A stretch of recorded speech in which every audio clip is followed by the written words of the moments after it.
So it's 6 or 7 in the morning. So it's 6 or 7 in the morning. Can't really tell. I haven't taken gas. I spent my last $1 on this water. I do not have Mexican insurance or air conditioning. And I'm going home, so yeah, I'm on a mission. Well, this is the new face of American fascism. I've already been verbally abused for failure to follow instructions. And I suspect that more bad attitude is coming. Whether from me or the poorly educated border lesbian who's gonna search my car, maybe.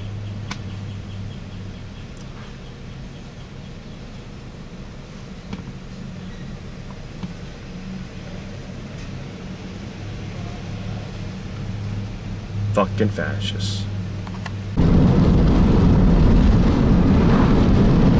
Well, that was 2 hours of my life I won't get back.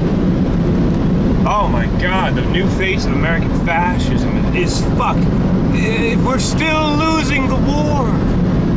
They detained me for 2 hours. They fucked my van up. And even after they found nothing, this woman with probably a high school diploma, knows no Spanish, certainly no ring on her finger, this pissed off Border Patrol guard keeps coming back in, asking me why I'm nervous. You look to me like somebody who's nervous. Your body language. It's like, what the fuck is this, lie to me? Are you fucking Tim Roth? Cold reading me? Are you some kind of goddamn mentalist? No. She's some bitch from probably a second tier city in a second tier state who got a job with the Border Patrol because her skills in the local economy afforded her nothing better. And it was a slow morning. And then because of all the gung-ho-ery, they end up backed up to fuck. The whole time I'm listening to a guy scream and cry in a cell, begging in Spanish. And the thing is I ended up having to translate for Nicole. I eventually, I pretty much learned everyone's first names if you sit there long enough, because they're real chatty with each other. And yeah, Nicole, okay, it's like the thing I say, if I'm the voice of reason, something has gone terribly wrong, okay? If I am the Spanish translator, something has gone terribly wrong. Because the foundation of my Spanish is what I learned on Sesame Street. And I don't know, I know I'm clearly angry, but it's just like, what are we doing? When she came in the third time and asked me why I seemed nervous, what I was hiding. She said, what am I hiding? I said, besides my political views? She's like, no, what are you doing that's illegal? And I said, listen, everything is as it appears to be. I am a broke-ass artist and sometimes cook who went down to Rocky Point because I can't afford a real vacation and I can't afford an American to paint my car. Things are exactly as they appear. I try to be courteous, but this Nicole chick rubbed me the wrong way. And she wasn't even the scariest ones, the big guys, the like 6'6" guys with gray hair. They scare the fuck out of me. I don't know why, you know? It's because I've been hassled by cops because they think I might have weed. It's because when I was 19, I was literally traumatized by an arrest and subsequent misdemeanor conviction for having a little weed in the car. And that's traumatizing, okay? I have fucking PTSD from the goddamn cops. I could give a shit about the cartels at this point. There is a higher murder rate per capita in the United States than there is in Mexico, even with 5,000 or 6,000 drug murders every year. Or maybe that's the total murder rate. You're more likely to get murdered in the United States. than you are in Mexico. And another thing that strikes me as odd, twice today I had Border Patrol agents ask me what it's like down in Mexico. You know, like what it's like. Are the cartels there? It's like, don't you know? Haven't you been to Mexico? But it's not their jobs to go to Mexico. They're like border cops.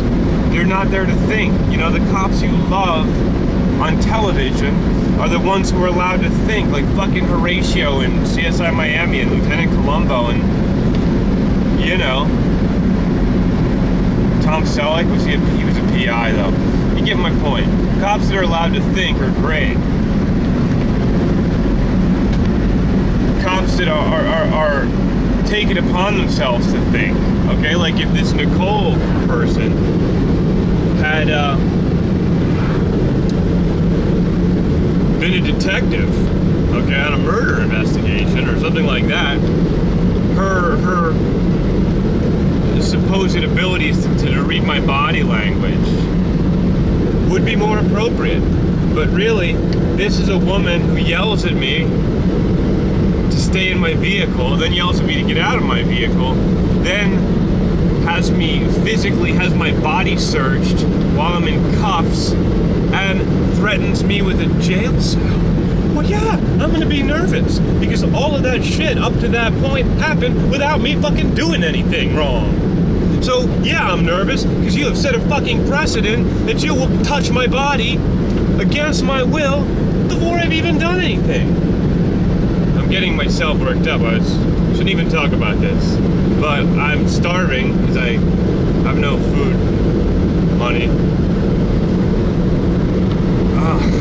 Well, I just gotta take this with a grain of salt and move on, because it's gonna happen again. This war ain't winning. In the whole fucking pile of corpses, big enough to call a mountain, drugs are cheaper and easier to get than they ever were.